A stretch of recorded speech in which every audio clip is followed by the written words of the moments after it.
C'est mon ami intime. Tous les jours, je lui pose toutes sortes de questions. Un hôtel pas cher, un restaurant coréen, des horaires de train, une recette de cuisine, Google ne me quitte jamais. En quelques secondes à peine, il a réponse à tout. C'est ça, la magie de Google. Google, c'est aussi mon programme télé et mon traducteur préféré. I love Google. Bref, je ne peux plus m'en passer. Grâce à la messagerie Gmail, j'écris ou je reçois des mails, j'organise mon agenda et cet ami me suit partout. En voiture, je ne me déplace plus sans Google Maps.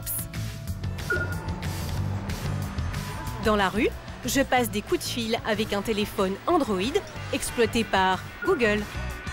Je peux même lui parler. Ok Google, quel temps va-t-il faire aujourd'hui? Prévision concernant Paris pour aujourd'hui, 17 degrés avec un ciel partiellement nuageux.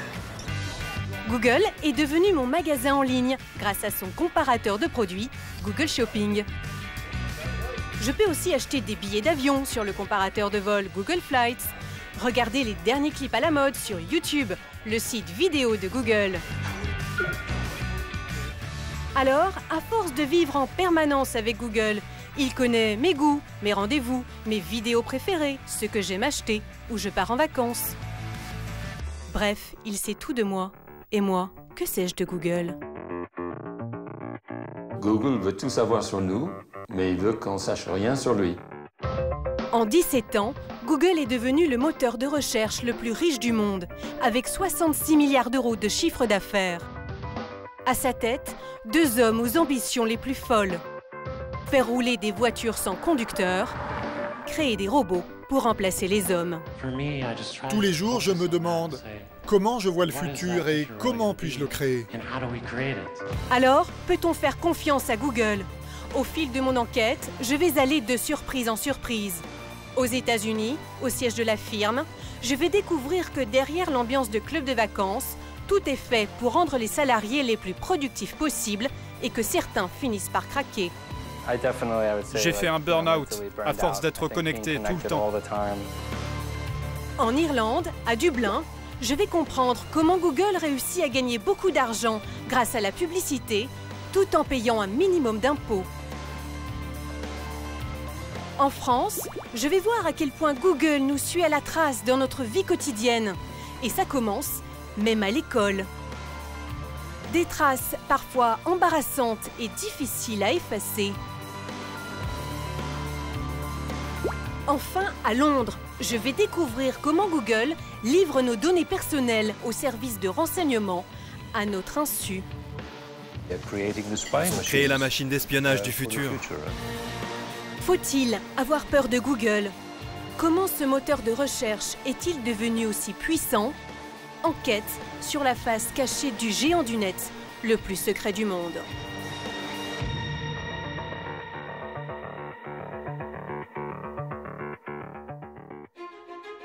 Google, c'est d'abord une success story, comme l'Amérique les aime.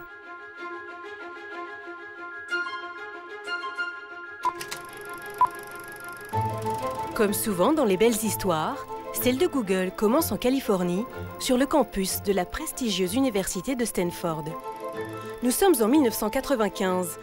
Larry Page et Sergey Brin sont alors étudiants en informatique. Ces deux jeunes surdoués ont un projet de thèse un peu fou, créer un nouveau moteur de recherche pour surfer sur Internet. Leur professeur de l'époque, Terry Winograd, est fier de jouer les guides pour les journalistes. Lydia, il y a une équipe de télé française qui fait un reportage sur Google et comme tu le sais, ton bureau est célèbre. Oui, je sais. Larry avait son bureau ici et celui de Sergey était là-haut avec un autre groupe. Dire que je mets mes pieds là où Larry Page entreposait les premiers serveurs de Google. Pour créer leur moteur de recherche, ils vont d'abord enregistrer et stocker des millions de pages Internet sur des disques durs. Mais à l'époque, les deux étudiants ont peu d'argent. Ils doivent faire appel à leur imagination pour protéger leur bibliothèque numérique, comme en témoigne cette drôle de construction en Lego qui trône dans l'entrée de l'université. Voici les premiers disques durs où ils ont enregistré toutes les pages du web de l'époque. Comme ils n'avaient pas les moyens de s'acheter un boîtier pour protéger leurs disques, ils ont fait un boîtier en Lego.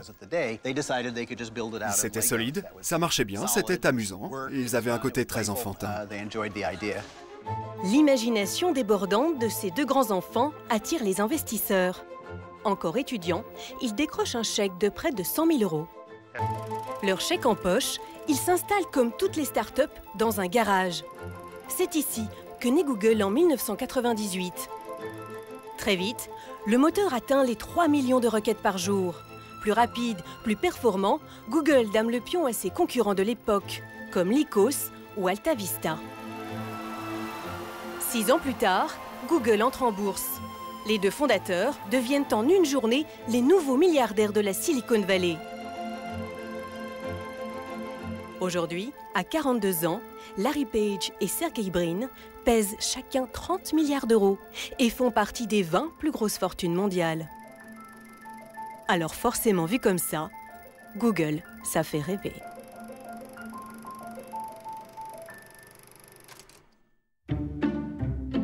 J'aurais bien aimé rencontrer les fondateurs, voir leurs équipes travailler pour comprendre comment fonctionne cette énorme machine. J'ai donc envoyé un mail à leur service de presse. Quelques jours plus tard, voici la réponse de Google. Nous n'avons pas de bande passante suffisante pour nous engager dans un reportage. Drôle d'expression pour me dire qu'ils n'ont pas le temps. Alors, je me suis invitée sur leur terre, en Californie. Au cours de mon voyage, je vais constater que l'esprit start-up, cher à ces deux ingénieurs, a bien changé.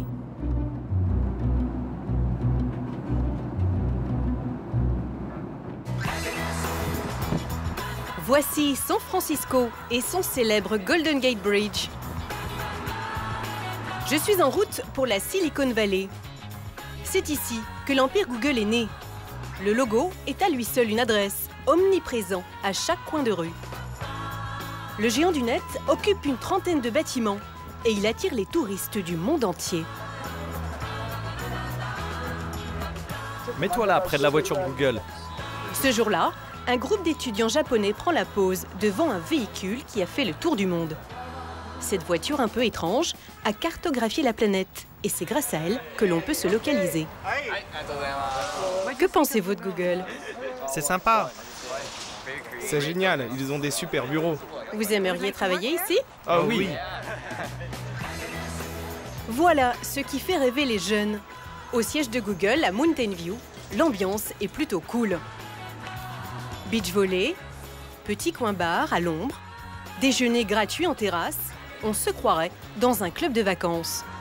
Les salariés qu'on appelle les Googlers ont en moyenne moins de 30 ans et tous ont l'air très heureux. Quand je les interroge discrètement, ils ne disent pas autre chose. C'est cool de travailler ici? Oui, regardez. Je travaille ici depuis 1 an. L'énorme avantage, c'est la nourriture gratuite. Ça, c'est top. On est très bien payé, donc ça résout pas mal de problèmes au quotidien. Et les conditions de travail sont vraiment incroyables. Il y a des enfants partout, c'est toujours comme ça? Non, pas tous les jours. Là, c'est juste une journée spéciale, où les salariés peuvent venir travailler avec leurs enfants. Pour cette journée spéciale enfants de Googlers, tout est prévu. Jeux, activités en plein air à la gloire de Google. Et pour finir, une jolie photo souvenir. Comme cette jeune fille, fière d'afficher sur son écriteau que son papa travaille chez Google. C'est comme ça que la firme américaine construit son mythe. Pour nous convaincre que l'ambiance est aussi cool à l'intérieur, Google a mis en ligne ses vidéos. Cantine gratuite, salle de gym, fauteuil de massage, baby-foot. Bref, à en croire ces belles images, Google, c'est l'endroit rêvé pour travailler. Chaque mois, l'entreprise recrute des dizaines de nouveaux salariés. Mais devenir un Googler n'est pas donné à tout le monde. L'entreprise reçoit 2,5 millions de CV par an et n'en retient en moyenne que 7 000. La firme a l'embarras du choix et la sélection est impitoyable. David Beazer est un ancien chasseur de Googlers.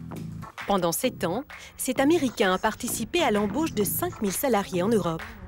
Pour comprendre les méthodes de recrutement du géant du net, il nous montre cette vidéo qu'il a réalisée pour le site.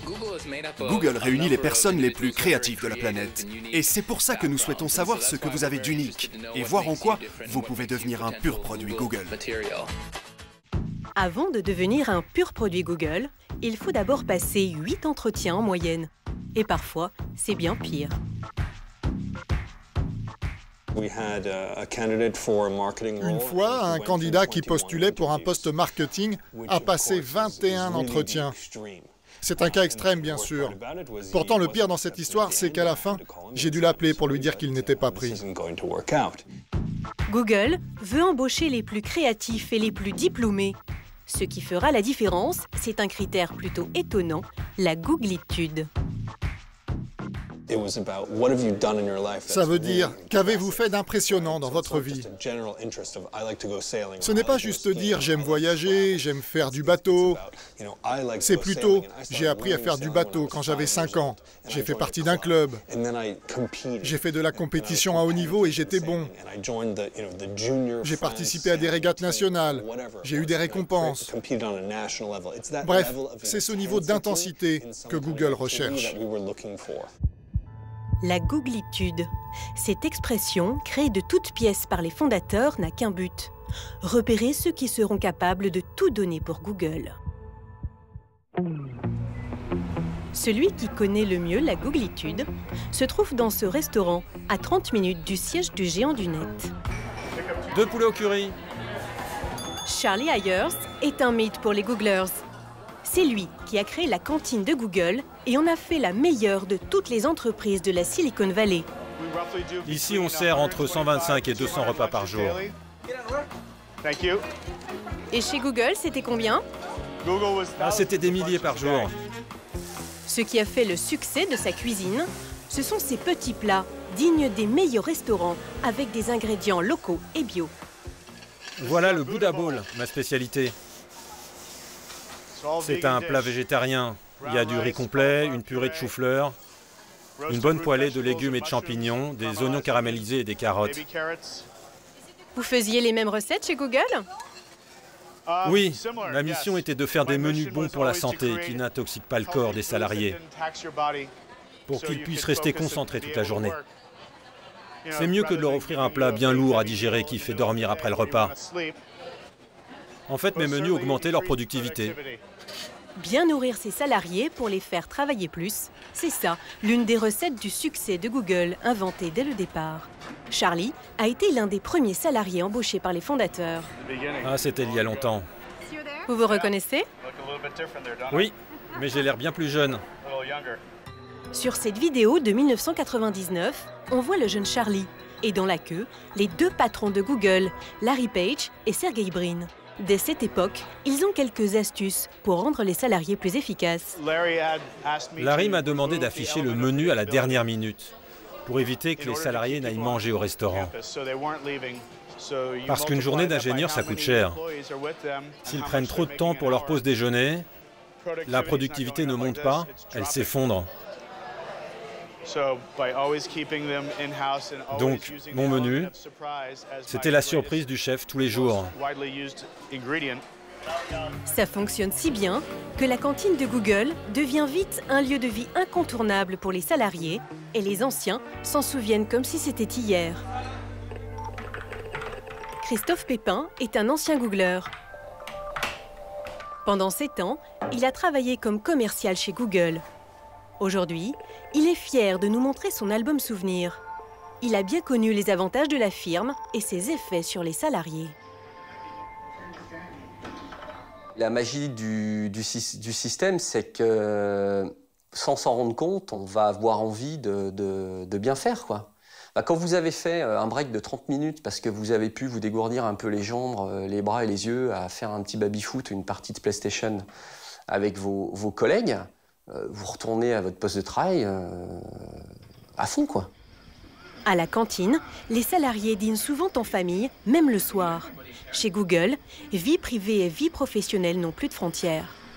L'idée de leur offrir le repas du soir, c'est aussi de dire on ne veut pas que vous vous priviez de voir votre femme et vos enfants si vous en avez. Donc dites-leur de venir, Ils vont manger avec vous, vous leur faites la bise, les enfants, la petite famille retourne à la maison, et vous, s'il vous reste 2 heures de travail, eh ben, vous pouvez le faire dans de bonnes conditions, vous êtes content, vous avez vu vos enfants avant qu'ils se couchent. Voilà, donc comme vous êtes content, bah, vous retournez travailler l'heure qui vous reste content, et puis vous rentrez à la maison content, et puis de jour en jour, on est content. Voilà, c'est aussi simple que ça. La cantine est bien plus qu'un restaurant d'entreprise. Sur cette vidéo mise en ligne sur Google, les salariés n'hésitent pas à y dévoiler leur vie privée.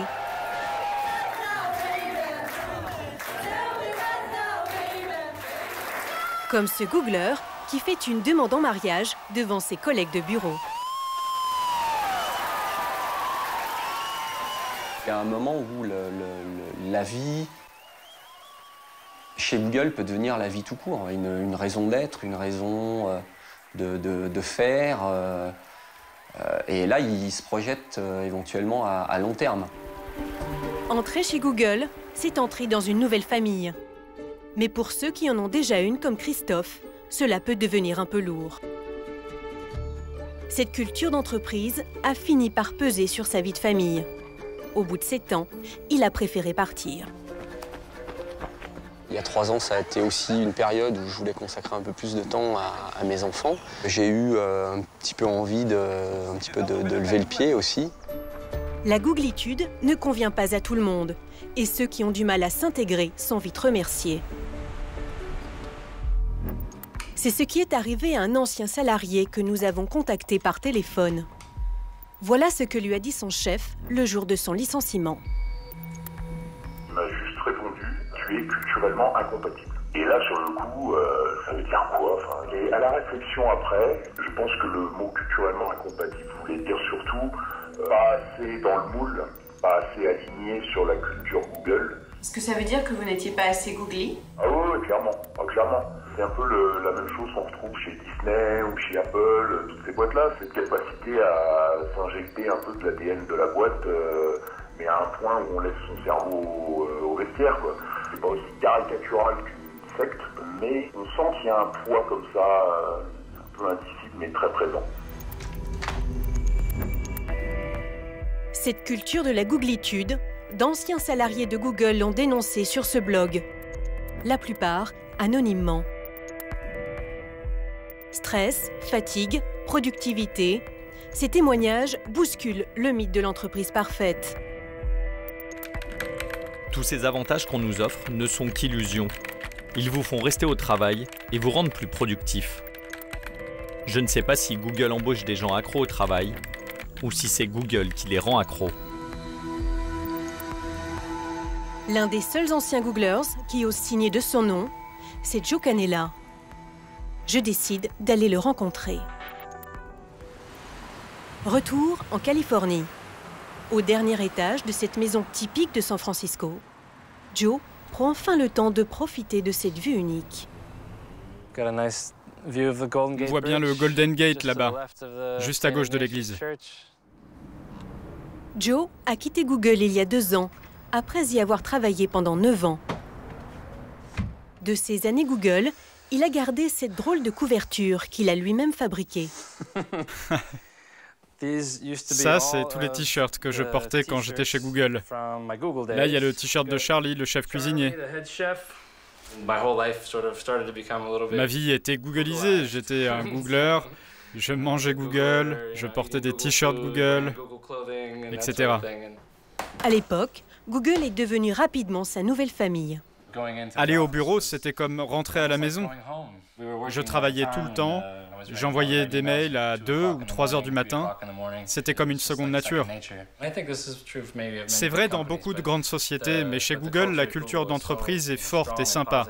Et si vous ne faites pas attention, Google peut prendre une grande part de votre identité. Mais au bout de 9 ans, Joe finit par craquer.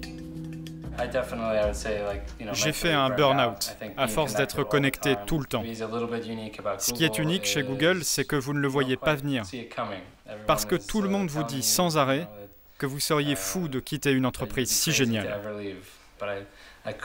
Du coup, je n'arrivais pas à me convaincre que je pouvais avoir une vie en dehors de Google.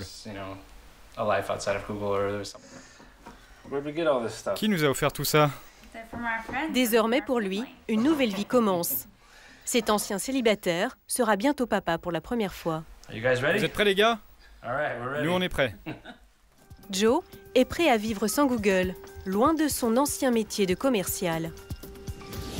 Parmi les 54 000 Googlers, il y a de nombreux ingénieurs, mais aussi des commerciaux qui vendent de la publicité. Le moteur de recherche est gratuit. C'est donc grâce à la pub que Google gagne de l'argent. Ses annonces, c'est même 90% de ses revenus.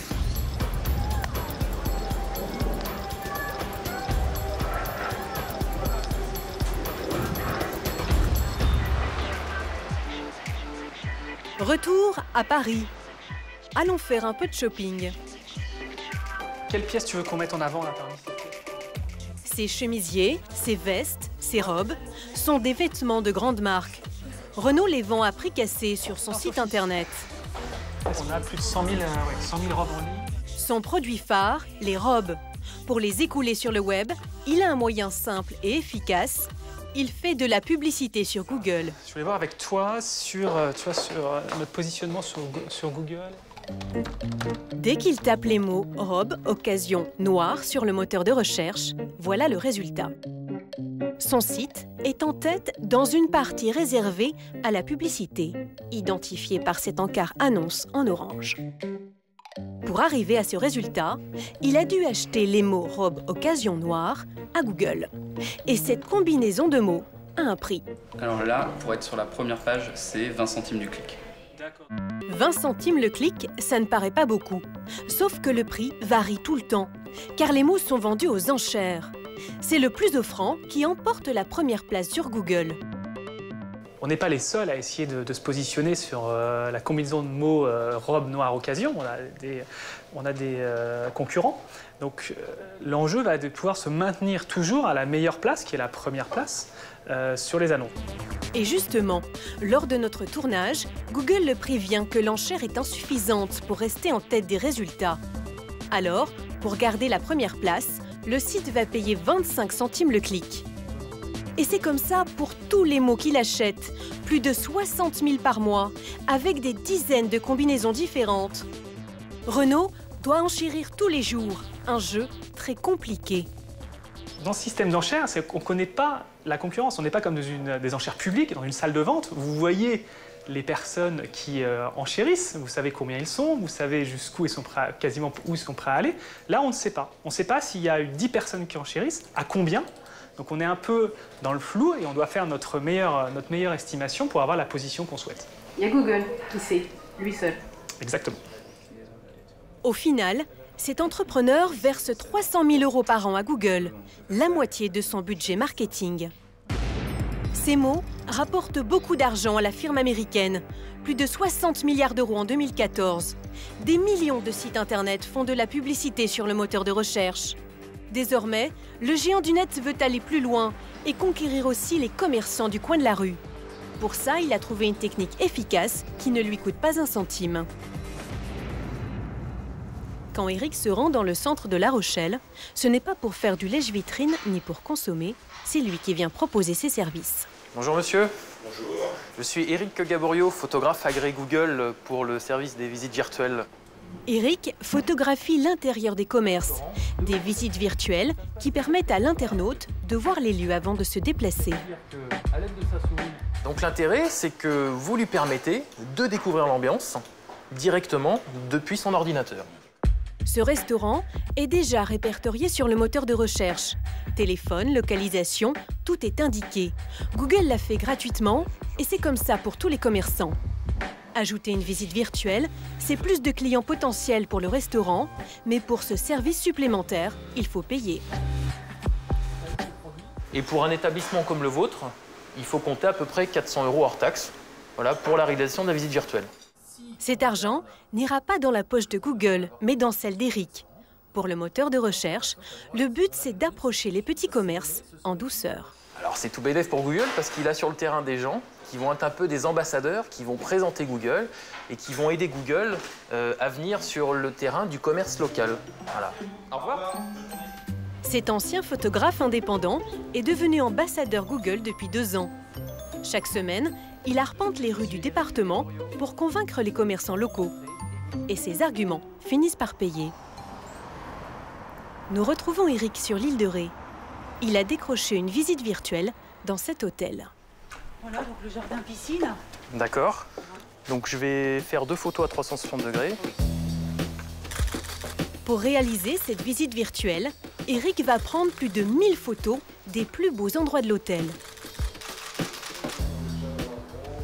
Voilà, c'est terminé. Vous avez pu faire tout ce que vous vouliez faire? Très bien. En plus, on a eu beau. Dans quelques semaines, cette visite virtuelle sera mise en ligne sur Google. Et voilà à quoi elle ressemble. Pour visiter l'hôtel en un clic, la directrice va payer 750 € à Eric. Google ne touche rien, mais compte bien réussir à en tirer profit. La visite virtuelle, c'est aussi un moyen pour Google détourné de se faire connaître auprès des commerçants pour derrière leur vendre un produit qui va être de la publicité en ligne. Mais qui va gagner le plus d'argent dans l'affaire? Google gagnera forcément plus d'argent en vendant de la publicité derrière. Ça, c'est bien entendu. Après la mise en ligne de cette visite virtuelle, la directrice de l'hôtel recevra ce mail de Google. Un bon de réduction de 75 € pour l'inciter à faire de la publicité. Mais aujourd'hui, Google a trouvé un autre moyen de gagner de l'argent. Il crée ses propres services. Google Shopping et Google Flights, des comparateurs de prix qui concurrencent directement les comparateurs classiques. Pour Jean-Pierre Nadir, patron d'Easy Voyage, Google est devenu son meilleur ennemi. Là, ils ont peaufiné, donc... Jean-Pierre aime nous faire voyager dans le monde entier. Alors, ces nouvelles photos? Depuis 15 ans, il dirige un site de comparateurs de vols et d'hôtels. Ouais, très chouette. Son site est en plein lifting. Avec ses nouvelles photos, il espère séduire de nouveaux clients. Depuis quelques mois, il en a perdu beaucoup. Il a même dû licencier 20 personnes, tout ça selon lui à cause de Google.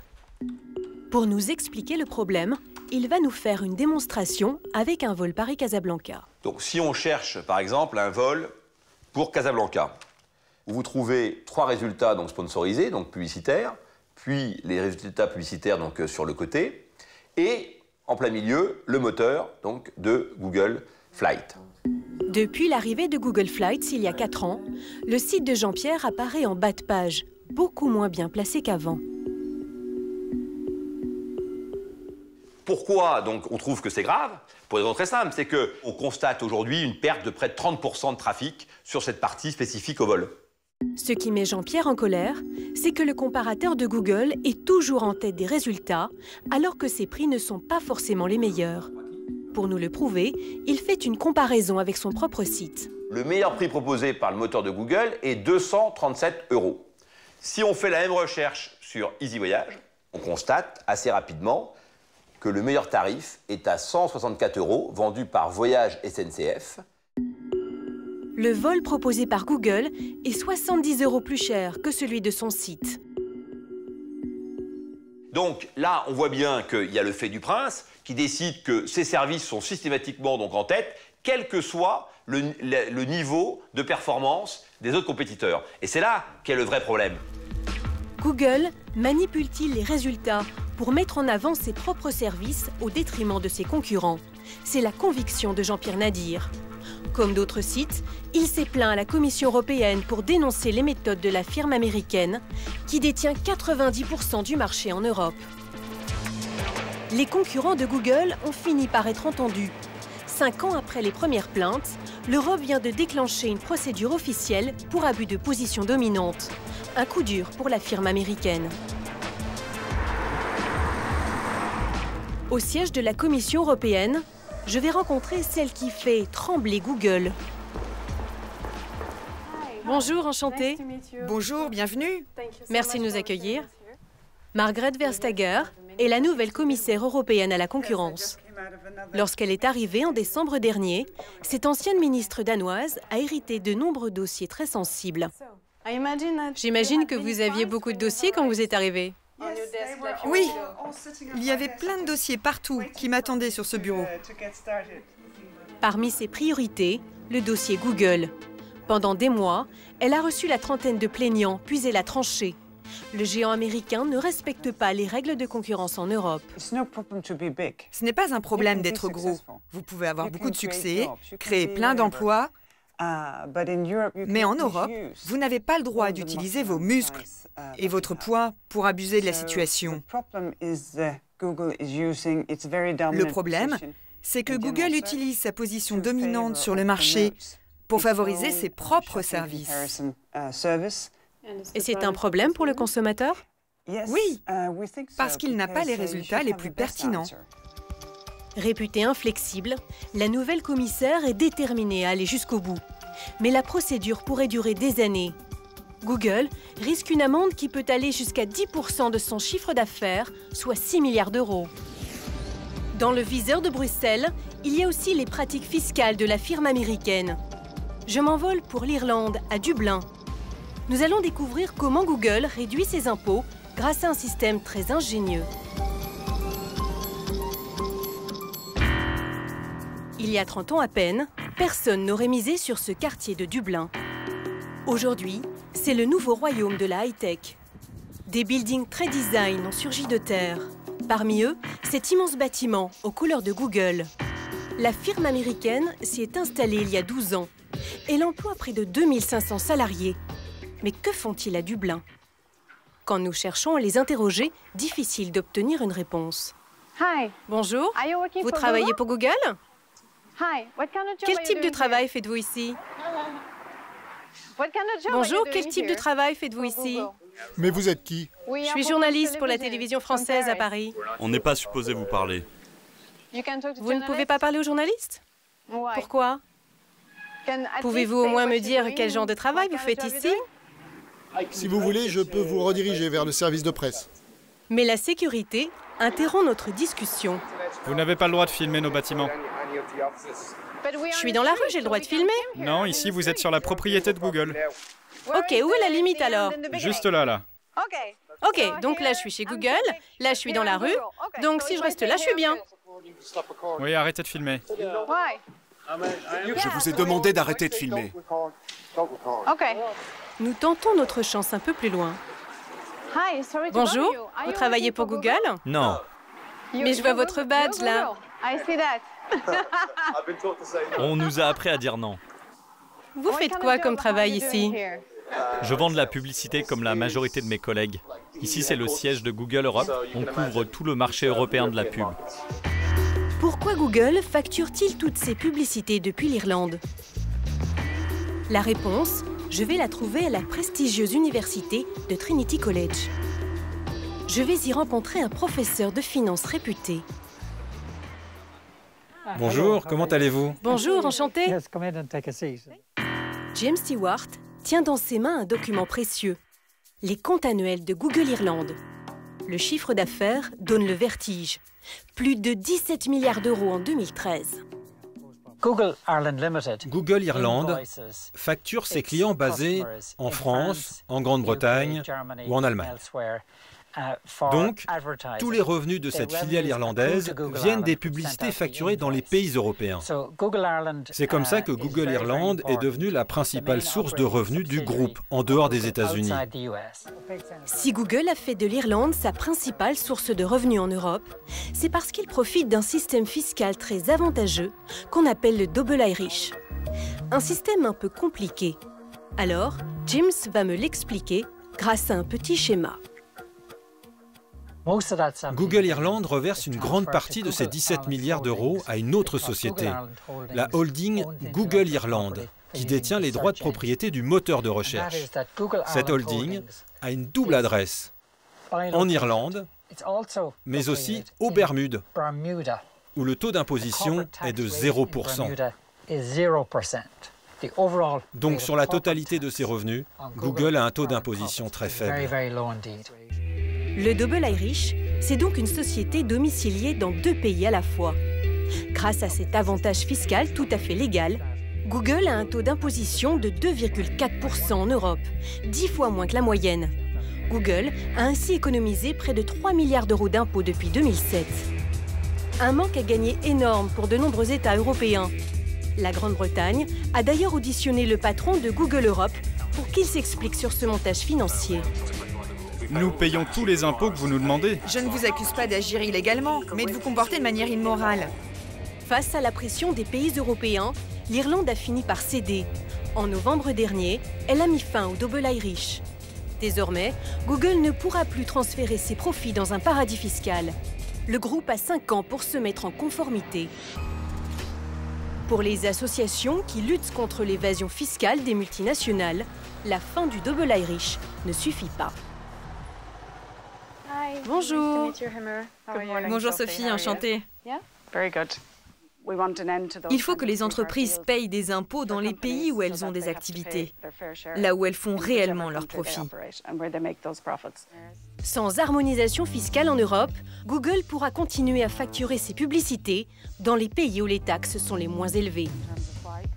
Si Google est devenu aussi puissant, ce n'est pas seulement grâce à ses astuces fiscales, c'est aussi parce qu'il en sait beaucoup sur nous. Google est un moteur totalement gratuit.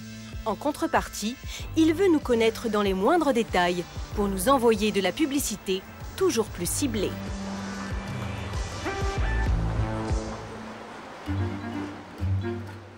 Direction la banlieue parisienne, au petit matin. Même quand il s'occupe de sa fille, Pejvan garde toujours son téléphone avec lui.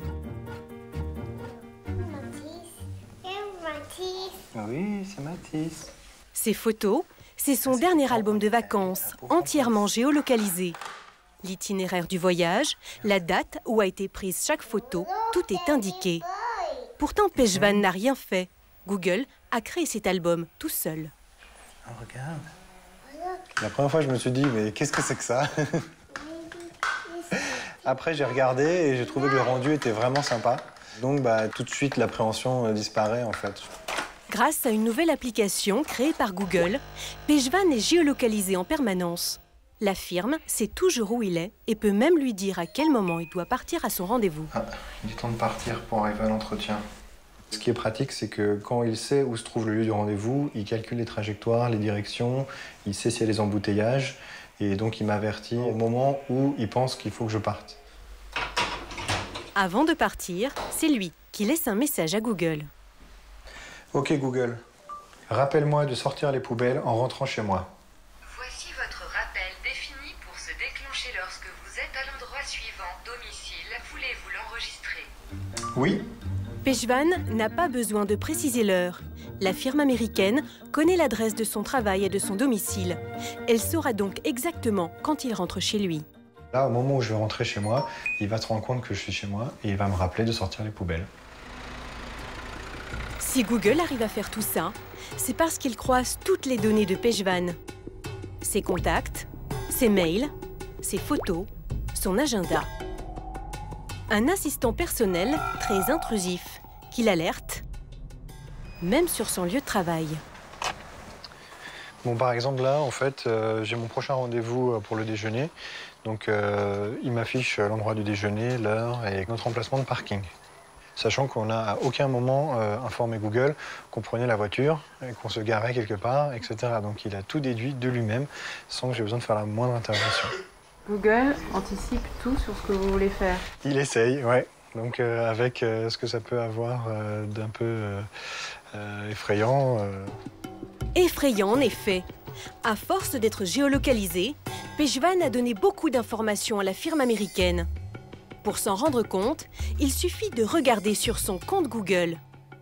Le géant du net connaît l'historique de toutes ses recherches sur le web depuis des années. Il a stocké ses 3330 photos, ses 86 709 mails et ses déplacements jour par jour, heure par heure. Google peut même reconstituer tous ses trajets au mètre près. Google sait énormément de choses sur moi. Que fait Google de ces données? Combien de temps sont-elles stockées? Là-dessus, les règles de confidentialité sont floues. C'est bien ce que lui reproche la CNIL. La Commission nationale informatique et liberté l'a même condamné à payer l'amende maximale de 150 000 €. Plus d'un an après cette sanction, Google a fait des modifications qui restent insuffisantes au regard du droit français et européen. Pourtant, Google va encore plus loin. Désormais, la firme collecte même les données des enfants. Albi, à 1 heure de Toulouse. Dans la cour du lycée, La plupart des élèves sont branchés sur leur smartphone et surfent sur Google, bien sûr. Mais ici, Google ne s'arrête pas à la porte de la classe. Allez, vous rentrez, s'il vous plaît. Lionel Brun est professeur d'informatique dans cette classe de terminale. Depuis 3 ans, il a totalement changé sa façon de faire cours. Normalement, vous êtes autonome. Dans 20 minutes, vous avez rendu la copie. Bon, ben allez-y. Pour faire leurs exercices, fini les feuilles de papier. Le professeur envoie un document sur ordinateur. Chaque élève peut ainsi y accéder et faire l'exercice en direct.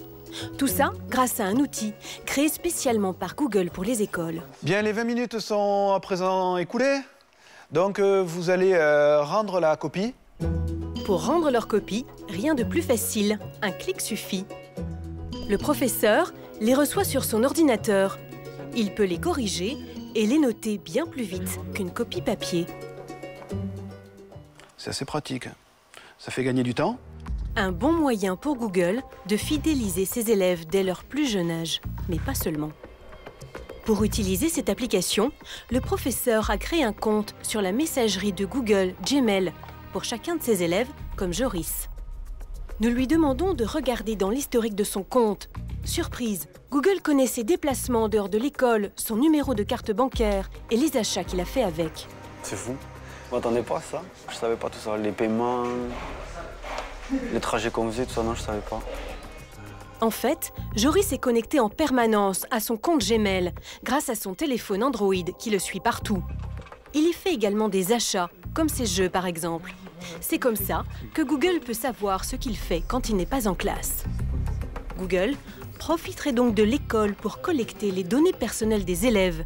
Le professeur en est bien conscient. Est-ce que je suis gêné par le fait que des grandes entreprises collectent des informations sur des jeunes? Si, bien sûr, c'est pas plaisant. Pour l'instant, la balance, elle penche du côté des usages, donc on préfère l'utiliser. Ce professeur a donc choisi de faire confiance à Google, et il n'est pas le seul. 30 millions d'élèves dans le monde utilisent aujourd'hui Google à l'école. Il est toujours possible de désactiver l'historique de ses recherches, sa localisation, mais ça ne suffit pas toujours.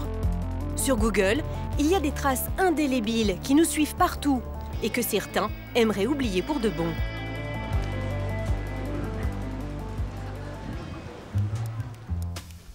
Vous ne verrez pas son visage.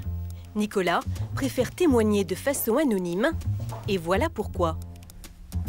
Quand il tape son nom et son prénom sur Google, s'affiche en tête des résultats une série de photos de lui en petite tenue. Le problème, c'est qu'en fait, ces photos ont été reprises par plein de sites internet, par plein de blogs, et ça a nuit à mon image, et donc ça, je veux pas.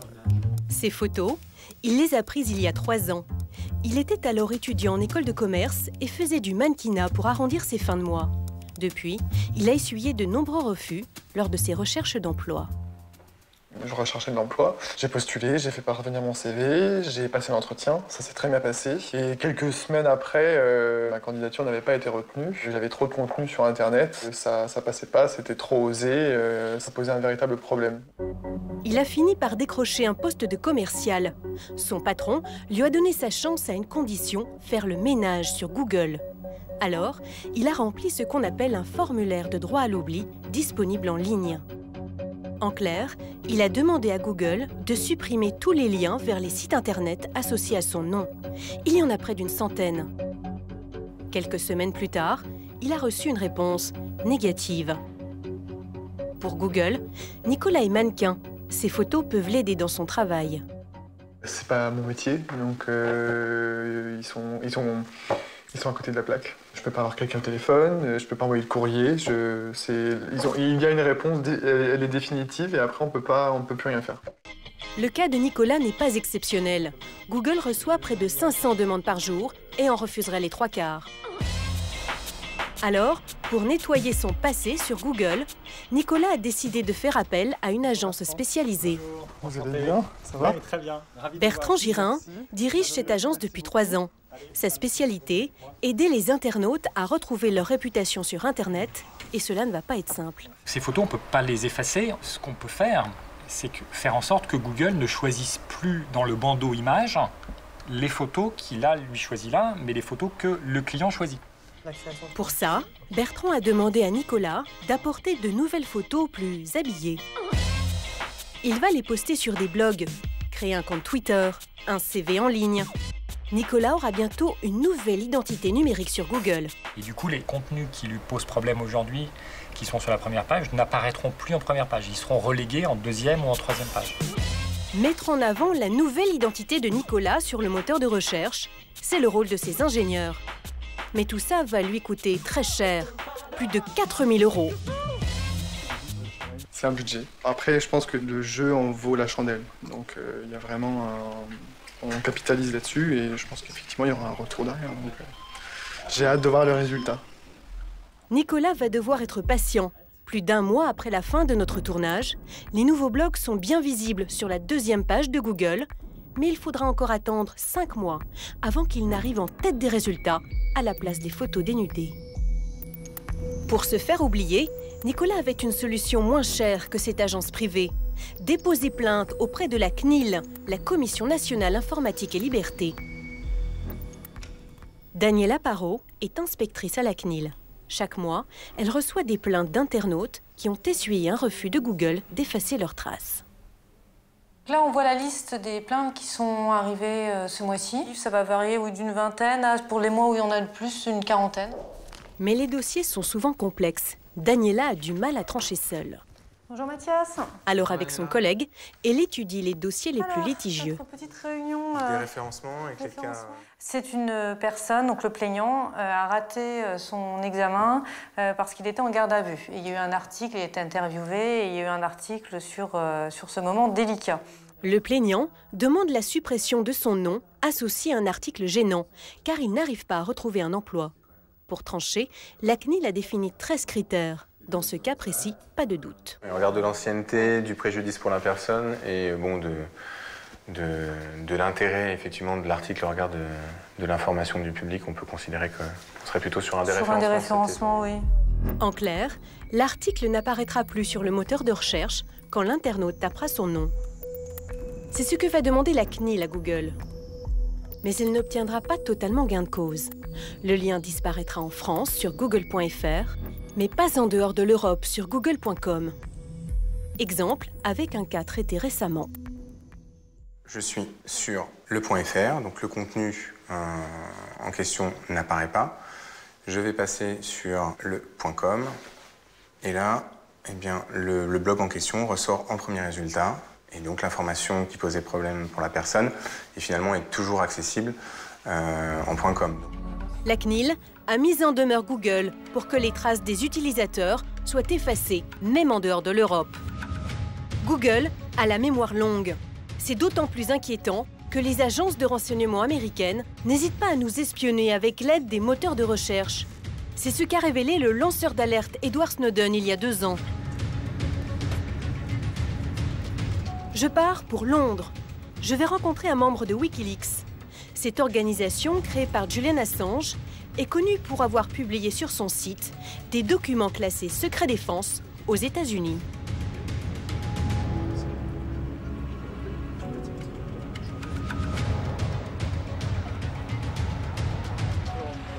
À Londres, un homme m'a donné rendez-vous dans un lieu plutôt inattendu. L'ambassade d'Équateur. Menacé d'extradition vers les USA pour espionnage, Julian Assange y a trouvé refuge il y a 3 ans. Son porte-parole, Christine Harfson, vient le voir toutes les semaines. Comme souvent après chaque visite, il vient saluer les quelques irréductibles qui viennent apporter leur soutien. Ça fait du bien de savoir que nous avons des soutiens. C'est très important pour Julian Assange de se sentir entouré. Cet ancien journaliste d'investigation à la télévision islandaise est porte-parole de Wikileaks depuis 5 ans. Une fonction exposée et sensible. Il y a 6 mois, il a eu une grosse surprise sur sa messagerie Gmail. Google l'informe avoir transmis toutes les données personnelles de son compte Gmail à la justice américaine. La justice a demandé à avoir accès à tous les mails que j'ai envoyés et reçus. les brouillons des mails et même les mails que j'ai supprimés. Elle voulait aussi savoir où j'étais connecté avec mon compte. J'étais vraiment sous le choc quand ils m'ont prévenu. C'est une invasion de ma vie privée. Cette perquisition virtuelle a été faite à la demande de la justice américaine car elle poursuit Wikileaks pour espionnage. Mais la justice a exigé que cette perquisition reste secrète. Google vient seulement d'informer Christine alors que ces données ont été transmises il y a 3 ans. Si j'avais su immédiatement que mes données personnelles avaient été saisies, j'aurais pu me défendre tout de suite. Je trouve que le secret dans cette affaire est vraiment très inquiétant. On sait que la justice a aussi demandé à Twitter de ne rien dire. Mais Twitter a contesté et ils ont finalement obtenu le droit de me prévenir sans attendre. Selon lui, cette affaire est révélatrice de la collusion de Google avec les autorités. Google affirme avoir résisté à la demande de la justice américaine. Mais nous pensons qu'ils ne se sont pas battus très fort. Nous connaissons plutôt bien cette entreprise, et depuis longtemps. Et nous ne serions pas surpris qu'elle ait tout fait pour garder les meilleures relations possibles avec les autorités américaines. Christine n'est pas le seul concerné. L'an dernier, 50 000 comptes Gmail ont été transmis à la justice et à la NSA, l'agence de renseignement américaine. Des données personnelles largement collectées, des traces difficiles à effacer, des comptes Gmail espionnés à notre insu. Pour protéger leur vie privée, certains internautes ont fait un choix radical, se dégoogliser.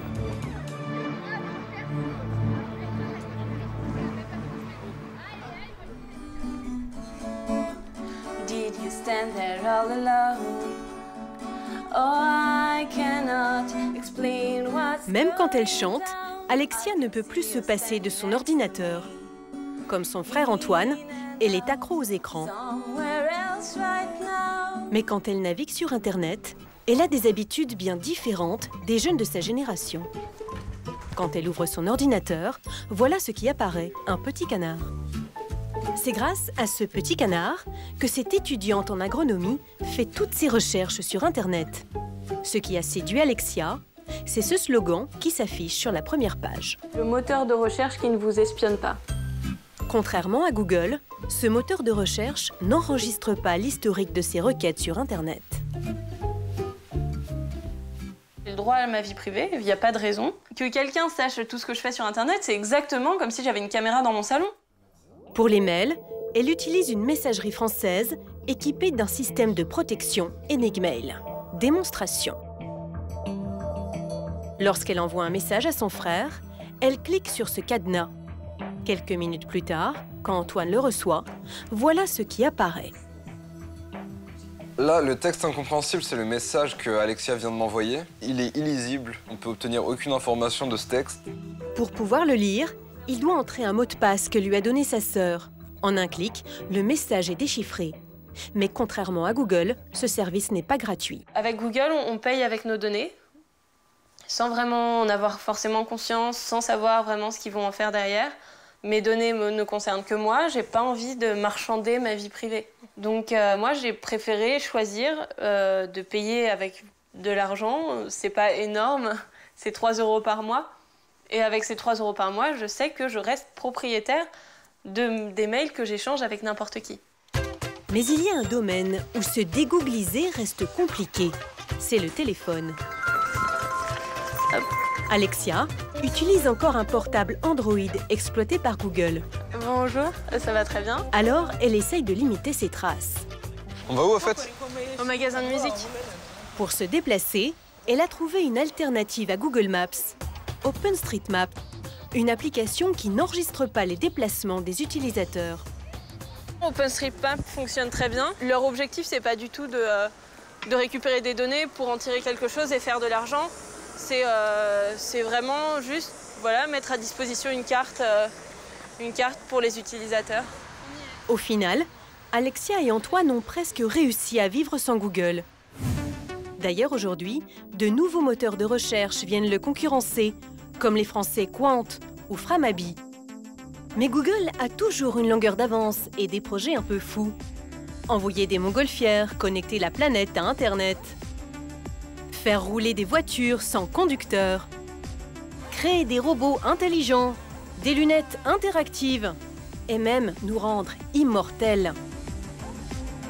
Alors, je peux toujours arrêter d'utiliser Google. Mais Google, lui, où s'arrêtera-t-il ?